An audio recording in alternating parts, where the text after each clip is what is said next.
All right. Well, welcome to Disability Research and Education in Academic Medicine, or DREAM, Research Rounds. My name is Lisa Meeks, and I have the privilege of serving as the co-director of the Docs with Disabilities Initiative. The DREAM Research Rounds are designed in the spirit of traditional grand rounds, offering monthly sessions that spotlight research and dedicated research teams from all around the world, all focusing on disability in academic medicine. This series is sponsored by the University of Illinois College of Medicine, Department of Medical Education, and we are so grateful to them for supporting the DREAM Grand Rounds. Today is a very special day for me because I get to present our two speakers who are amazing colleagues, amazing leaders in the DRP space, and amazing friends. And they are going to present Advancing Equity for Disabled Medical Learners, the critical role of disability resource professionals. And they will be introducing themselves to you. So take it away, Erin and Sarah. Thank you so much, Lisa, and thank you everyone for being here. Today, we are going to share the findings from a national survey that explores the role and challenges of disability resource professionals, or DRPs, in North American medical schools. The research was made possible by Docs with Disabilities Initiative. The Docs with Disabilities team uses research, education, and sharing of stories to drive change in policy and procedure, leading to more inclusive educational environments for students with disabilities. We also work to bring the latest data and best practices to stakeholders via our publications. So I'll introduce myself here. My name's Erin Broskowski.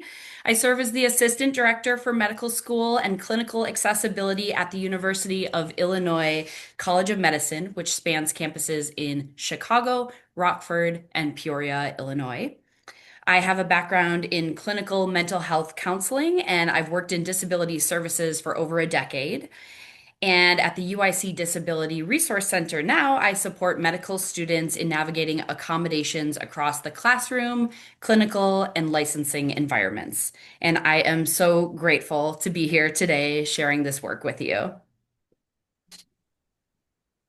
Hello, everyone. I'm Sarah Triano, and I am the director for the Center for Learning Excellence here at Geisinger College of Health Sciences.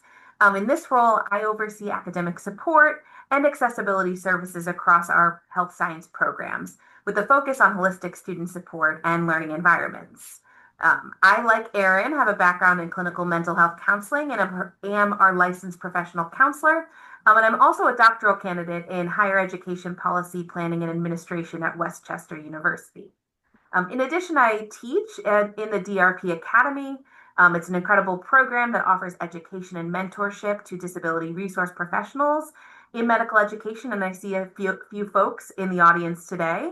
And finally, I thank you all. It's an honor to be here and share in this work. I know those of you that are here today are very passionate alongside us in building a more equitable system for our disabled learners. So before we dive into the data, we just want to take a moment to share what we hope you'll take away from today's session.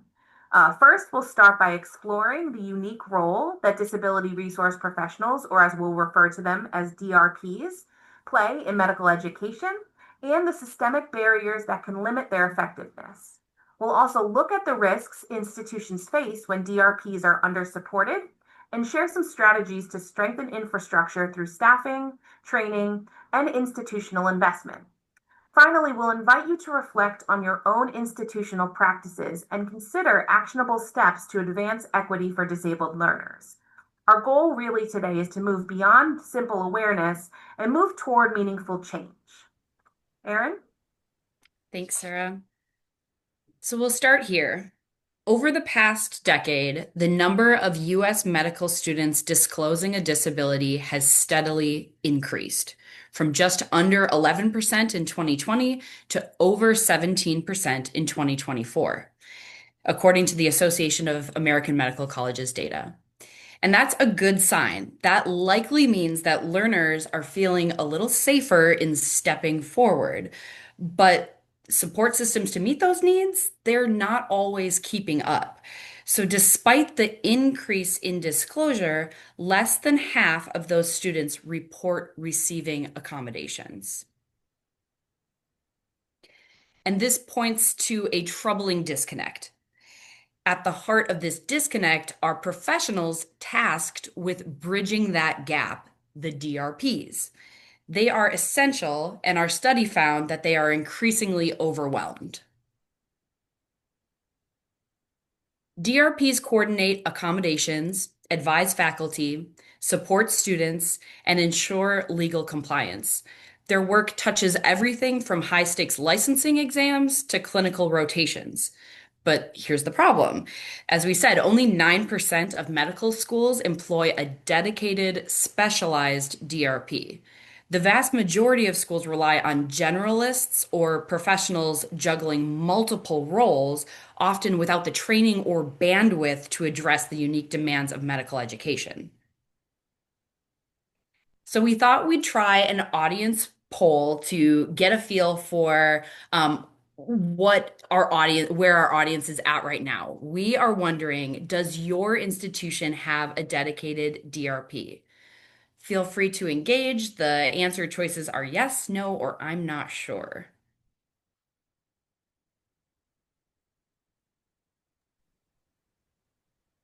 We have a lot of responses coming in quickly, Erin. I'm not sure if you can see these. I'm waiting I until our numbers get a little bit higher.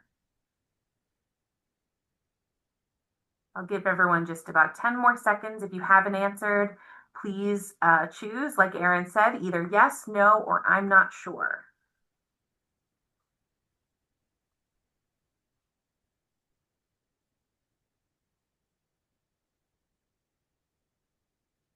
Okay. So I think we're seeing interesting results that our demographic of this audience doesn't necessarily reflect the United States demographic of their medical schools. So we have got 53% of our audience said yes, their institution does have a dedicated DRP, which is amazing and somewhat expected. And welcome, we welcome you. We've got 30% that said no, their institution does not have a dedicated DRP, and then 18% of you are not sure, and that's okay. You're going to learn a lot more about the dedicated DRP in this presentation. So thank you all for your participation. Oh, here we go. I should have shared my results. All right.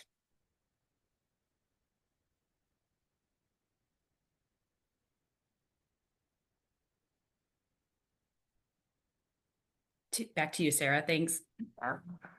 Okay, so let's talk a little bit about what we did. So we conducted an exploratory cross-sectional survey between July and August of 2023. The survey was distributed online using a combination of convenience and snowball strategy methods, primarily through professional listservs and social media platforms, some connected with the Docs with Disabilities Initiative, and other listservs just broadly across medical education platforms. The instrument itself included 27 questions, so we had 26 multiple choice questions and one open-ended item. And our goal here was to capture both quantitative and some qualitative data as well. Prior to launching, the survey was reviewed for usability and technical functionality by a group of experienced DRPs, and the University of Michigan IRB reviewed and exempted the study. Our inclusion criteria focused on professionals working in MD and DO granting medical schools in the United States and Canada who were responsible for disability-related support. So what makes this study unique, among many things, is its focus on the lived experiences of DRPs, so many of whom are navigating complex institutional structures with what we imagined would be fairly limited support. Next slide, please. So in order to better understand the professional landscape of DRPs, we first asked a series of demographic questions, both about the individuals and their institutional contexts. So we asked respondents to identify the geographic setting of their institution, whether rural, suburban, or urban. We also inquired around the structure of their disability services office. We gathered information about each DRP's title, their educational background, and the percentage of their role devoted specifically to disability services. We also asked about job title and additional questions about administrative support, such as if they had an assistant or whether they served or what other duties they might do alongside their DRP role. So in addition to the demographic data, we also asked a series of questions aimed at understanding the professionalization of the DRP role within medical education. So these questions explored the scope of responsibilities held by DRPs, whether they're involved in faculty training or liaising with academic departments, as well as supporting students through licensing exams and the accommodation processes that go with that.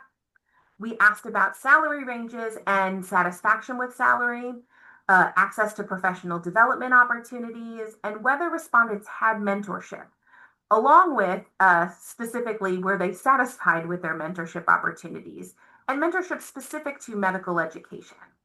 All of these items were designed to assess how institutions are investing in their DRP and whether DRPs are positioned as specialized professionals with resources and recognition needed to perform their work effectively. Then finally, to better understand the demands placed on DRPs, we included a set of questions focused on workload and role-related challenges. So we asked respondents to report the size of their caseload and also whether they considered it manageable. Then we asked them to identify the 3 biggest challenges that they face in managing their caseloads. These open-ended responses were designed to surface recurring themes and provide insight into the operational pressures that DRPs experience. So we want to hear, before we tell you the results of this study, what our participants, or we want to get a sense from you all what you think our participants might have reported. So we're going to ask you to use the Q&A function here. And please share with us what barriers you might imagine disability resource professionals, whether you are one or not, might face in their roles. So please, like I said in the Q&A, share some of your thoughts. What we're really hoping to do here is surface your expectations, your assumptions, and create space for reflection, like I said, before we get into the actual findings. So I'm seeing some responses come through, and take your time, please. And as you respond, think about structural, cultural, logistical challenges, things that you might expect a DRP tasked with coordinating accommodations in the medical education. So I'm going to try to read some of these out and see if we see some themes here. So Cam says overwhelming caseload. Jason says budget availability. Amy says overworked, underpaid, and under-resourced, and under-respected. Jennifer says training, resources, bandwidth. Susie says lack of respect or lack of support from faculty. An anonymous attendee says caseload and lack of support. Another says institutional barriers, so many complex curricular layers. Lack of staffing from Amy. Cam also shares lack of faculty familiarity with accommodations. Shannon shares resistance and pushback from institutional constituents, dimensions of diversity in students, students not registering, ableism. So many, many themes here. We're seeing caseload, stigma, again, high number of students, and community-based clinical education across 5 states. Wow. So you all captured a lot of items here. I'm imagining some of you may have been participants because I'm seeing themes here. Oh, thanks, Shami said technical standards as well. So there's a lot of barriers we expect. And what we did is identified some of these and then group them together. So I'm going to pass it back to Erin to start and highlight some of those thematic barriers to job performance. So in our survey, we asked DRPs about their 3 biggest challenges in managing their caseloads, and definitely several clear themes emerged. So to bring these challenges to life, we thought we would share a few quotes from our participants with you so you can hear their perspectives firsthand. So first of all, understaffing and workload were one of the most common concerns. Many DRPs support hundreds of students, sometimes across multiple campuses, while also handling high-stakes exam accommodations and faculty education. So even when caseloads were technically manageable, competing responsibilities outside disability support pulled them away from direct student work. As one DRP put it, I don't have enough time for the high-touch conversations and the admin work. Second, attitudinal barriers. Faculty resistance to accommodations and persistent stigma often delay student disclosures, making the process reactive rather than proactive. One DRP stated a challenge was working with students who register for accommodation late after they struggle due to the stigma. This makes it difficult for DRPs to determine and implement accommodations proactively if students are delaying disclosure due to their perceived stigma. And then third, we've got role complexity.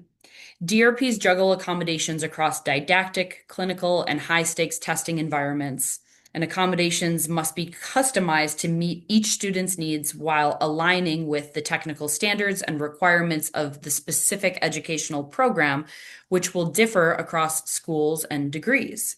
So this participant said, a significant challenge is trying to keep up with all of the program directors, unit directors, education managers, program coordinators, time and lack of education about requirements and our office's needs/roles, and complexity of accommodation requests, coordinating with faculty, scheduling, and performing check-ins.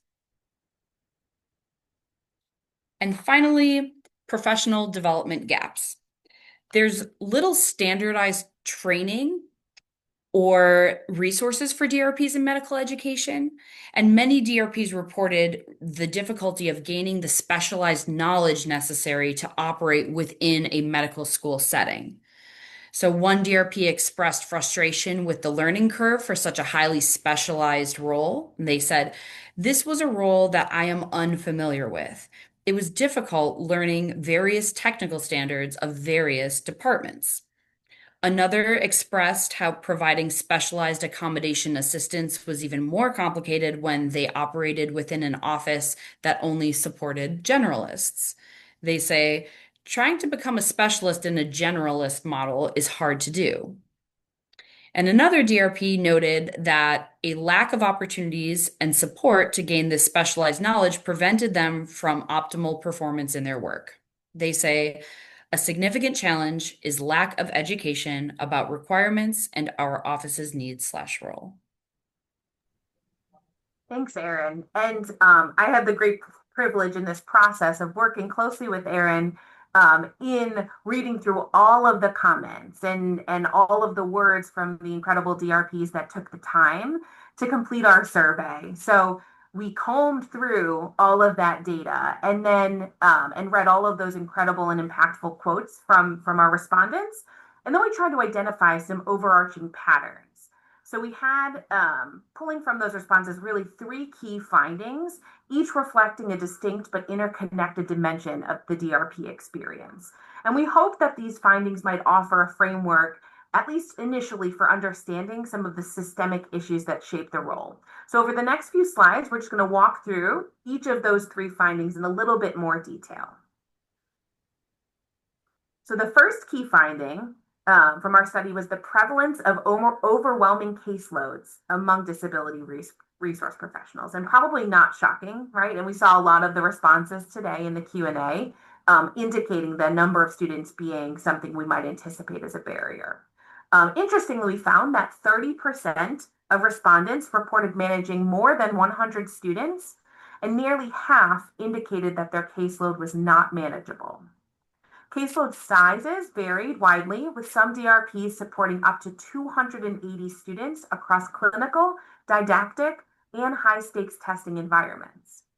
Additionally, 1 in 3 respondents reported holding a separate full-time role while performing DRP functions, so often without formal recognition or dedicated support. Interestingly, our analysis found no statistically significant relationship between caseload and salary satisfaction, which we'll talk about soon. But this is important to share here because it suggests that the workload strain is pervasive regardless of salary or regardless of compensation. The level of demand affects not only the DRP's well-being, but can compromise the consistency and quality of the support services available. Our second key finding centers around the lack of institutional support structures for DRPs. So we asked respondents, as stated earlier, about mentorship, professional development, and institutional investment in their role. And we found these results to be fairly striking. So 2/3, or 67%, reported having no mentor within medical education. And among those who did, more than half were dissatisfied with the support that they received. Access to professional development was also limited. So many DRPs reported that they're generalists, right? So lacking that expertise, and found that their institutions did not allocate time or funding for specialized training despite the complexity of their job responsibilities. In addition to the mentorship, we examine how the DRPs would perceive their compensation relative to the demands of their role. So over half of the respondents reported feeling either neutral or dissatisfied with their salary. Most commonly, DRPs reported that their salary range was between $50,000 and $70,000. But despite the specialized nature of their work, respondents tended to say that their salary was not reflective of the skills with which they brought to the position. As stated, there was no statistical significance in the relationship between the salary satisfaction alongside a caseload, but also alongside access to mentorship, school type, or office structure, which might suggest that there's inadequate support, not only confined to any particular type of institution, but really a widespread issue. The findings here can point to a critical gap in how DRPs are prepared, supported, and sustained within their roles.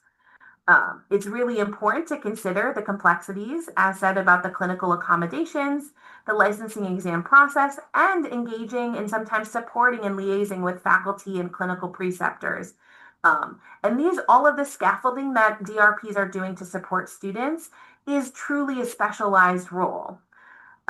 Knowing that, and others again suggested this in the Q&A, feeling that underpaid and perhaps undersupported puts institutions at risk, not only for burnout in their professionals and turnover, but also in the loss of institutional knowledge and continuity of student support, undermining both compliance and equity in medical education.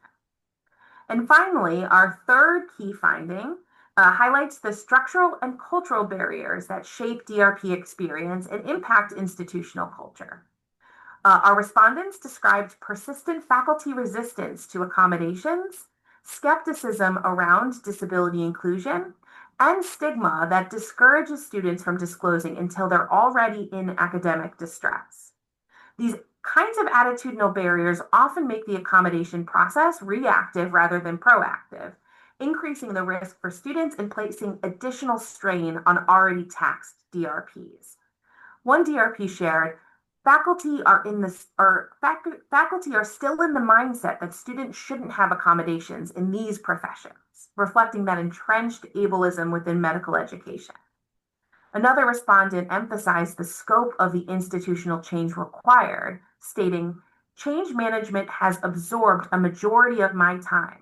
This includes the change for faculty and staff to promote a new understanding of equal access. And beyond culture, DRPs reported navigating complex systems, coordinating across departments, aligning accommodations with technical standards, and managing administrative burdens, often without adequate infrastructure.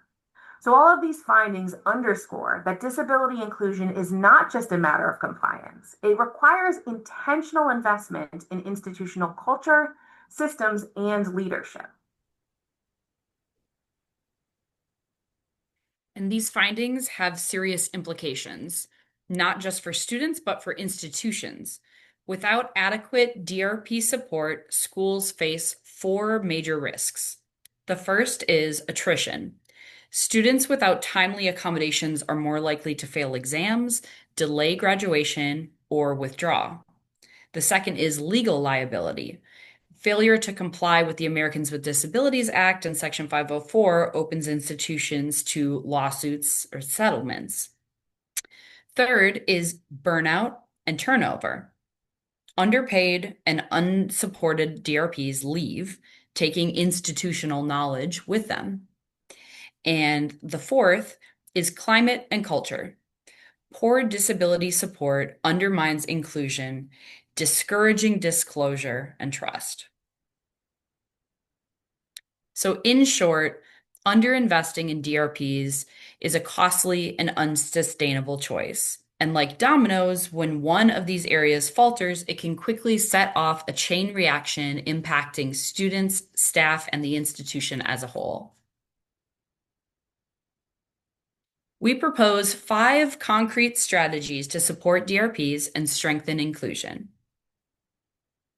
The first is manageable caseloads. Set student to DRP ratios that reflect the complexity of the role, especially in clinical environments. The suggested caseload size is no more than 100 students per DRP. The second is investment in training. Fund DRP participation in specialized conferences and certificate programs, and grant time for ongoing education. The third is faculty education. Implement anti-ableism and accessibility training for faculty. This reduces reliance on DRPs for individual advocacy and helps normalize inclusion. Fourth, institutional support. DRPs should not be seen as optional helpers. They have to be recognized as essential staff, compensated fairly, and included in academic planning. And finally, establish credentialing pathways. National associations should develop formal credentialing or certification programs for DRPs working in health sciences.